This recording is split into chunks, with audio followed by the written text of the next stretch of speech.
It's the show that just won't go off the air.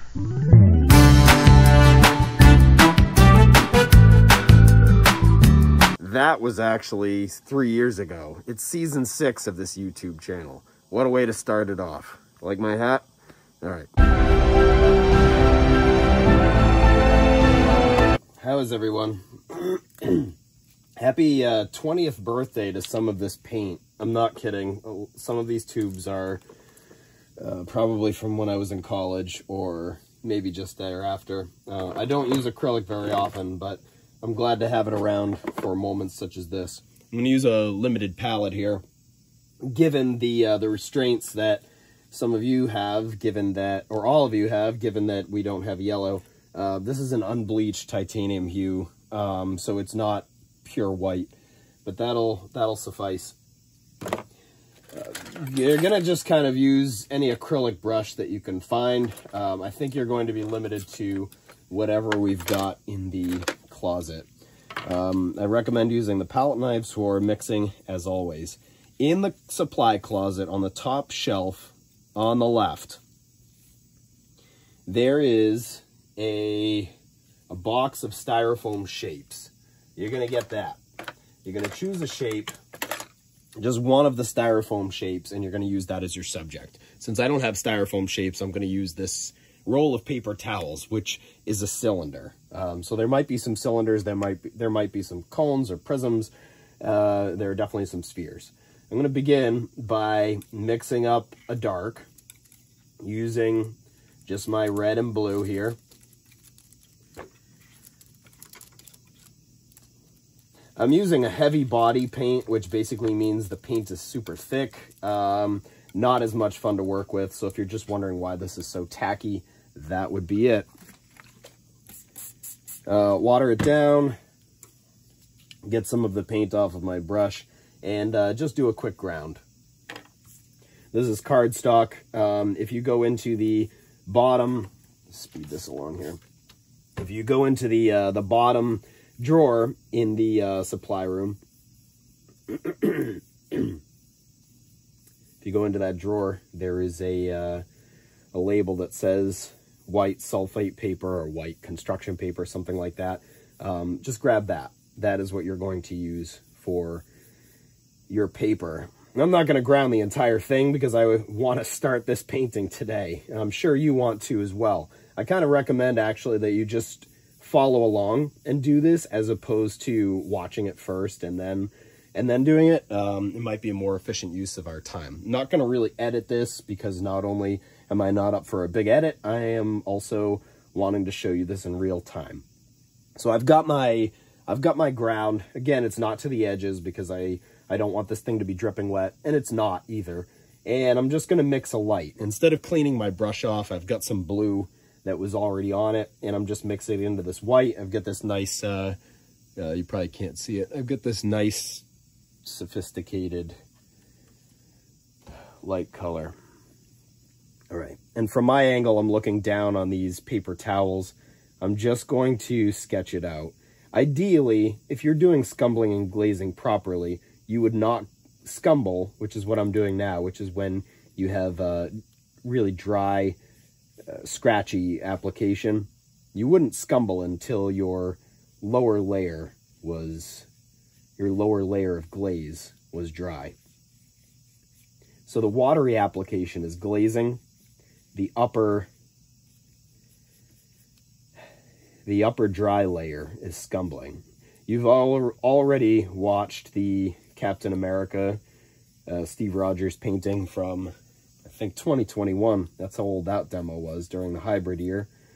And look at me referencing the pandemic left and right. Golly gee.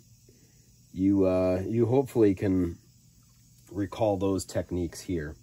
And I'm noticing, if I squint my eyes, this is actually brighter than the top of it. So I'm going to try to go a little bit brighter on this side edge, but I've really got to make sure that I'm not applying the paint in a thick manner. The wonder of this technique is that you're never covering up anything that you've already painted. We're so used to using an acrylic in this thick, heavy application, and it's really limiting in terms of the depth, the texture, the just all the life that can go into your paintings. I'm going to mix a little bit of a darker color here, darken this up, and use this for my upper, like the top of the shape. And it's scratching across the surface. I kind of have to work to get the paint off of here, you know. Anything that is dark in the painting, which is actually the cardboard set within, anything that's dark, that's not going to be painted, because I'm going to leave that as my ground. And the more layers I do as far as glazing is concerned, the more those areas are going to darken and fall back. That'll make more sense as we go. And again, if you watched the Steve Rogers video yesterday, you saw how that ground just darkened and darkened and darkened. Even though I never touched any of those shadowed areas again, it got progressively darker with each pass of glaze. I guess it's appropriate that we're using, that I'm doing a demo on scumbling and glazing here, because you really want to take advantage of that drama, that depth, that texture, that really, as far as I'm concerned, can only be achieved with scumbling and glazing if you're using acrylic. You can hear the brush. You can also hear my sprinkler system going. But you can hear, that's what that static sound is. You can hear the brush scratching over the surface. And I want to make sure that my lower layers are still visible. I'm going to try to beef up the highlights here, but again, really taking care to make sure that I don't go too thick on the paint. I still want it really thin, chalky, and pulling the brush along with the direction of the form. There are a couple areas in here where we're catching some light, so I am just going to scratch this lighter area over the top, liven that up, and then leave it to dry. Since we're applying in such thin layers, this won't take long to dry. Clean the brush off entirely. I'm going to do this by just spritzing my brush and then pulling the paint off on the paper towel. I'm trying to make as little of a mess as possible. My water jars are all for watercolor. I don't really want acrylic sitting in there, so I'm just going to keep my waste on the paper towel and use the spray bottle. Going back to my ground color, nice and watery, because again, when you're glazing, it's thin and it's a watery application. So we go back and forth by watery application, dry application. And now what I'm going to do is, in the same direction as my original ground, I'm going to rough in my shadows. You can already see what a difference this makes on the interior. I'll start with my background here. But I don't want to be precious at this point about my form on the actual paper towel, because I do need to establish a stronger sense of contrast there. So I am going to overlap. I need more water on here. I'm going to overlap the paper towel.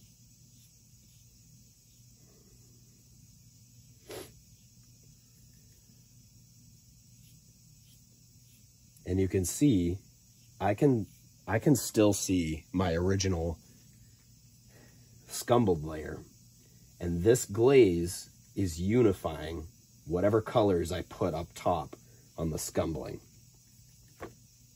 So again, this video is unedited. It's in real time. There are a couple stops where I just stop the camera to break up the video files, but you should be able to follow along, and you see that there's not a whole lot of time spent where you're waiting for it to dry, because when you're working with your layers thin, they dry quickly. I'm pulling this up because I want all of my marks, since we'll be able to see them, to follow the direction of the form. I'm sorry, not the direction of the form. Follow the direction of the ground. The marks that I make with scumbling, those I want to follow the direction of the form. In the video, I just glanced up at the camera. There is a light coming through here. I think that's actually the light of the, because the paper is buckling. If we shift the angle, so yeah, see that? It's not. It's straight there. All right. And I'm just going to glaze this back a tiny bit. So wow, well, that happened.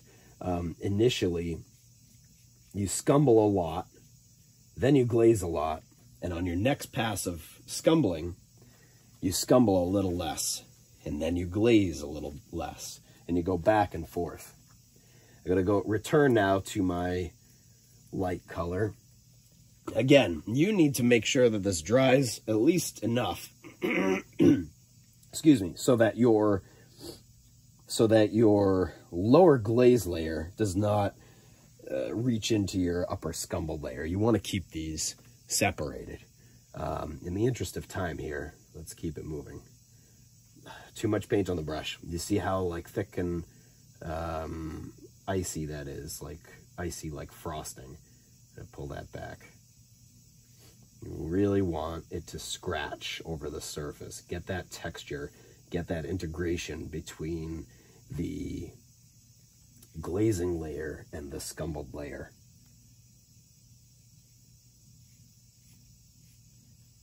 So the marks that I make when I'm scumbling, those follow along the form that I'm trying to paint. The marks that I make when I'm glazing, those are vertical, and those track along with the ground. Ugh. See, if you have too much paint on your brush and it's uneven, that happens. So I'm just trying to disguise that and pull it along. This scumbling and glazing method is fairly forgiving, so I should be able to deal with that. All right, that was our second layer of glaze. I'm sorry, second layer of scumbling. I'm going to do a second layer of glaze now. Again, pulling my scumbling color off of the brush, and going to reach now for my glazing layer, and the time that it takes me to make sure that this is watery enough. Hopefully that scumbling will have dried. And this time I'm going to glaze back an even smaller portion of the painting. So with each pass of scumbling and glazing, you reduce the surface area. You do a little bit of overlap, but there would be no purpose in painting over and painting over and painting over and constantly covering up what you've done. The magic of this process is to watch the layers work in concert with one another.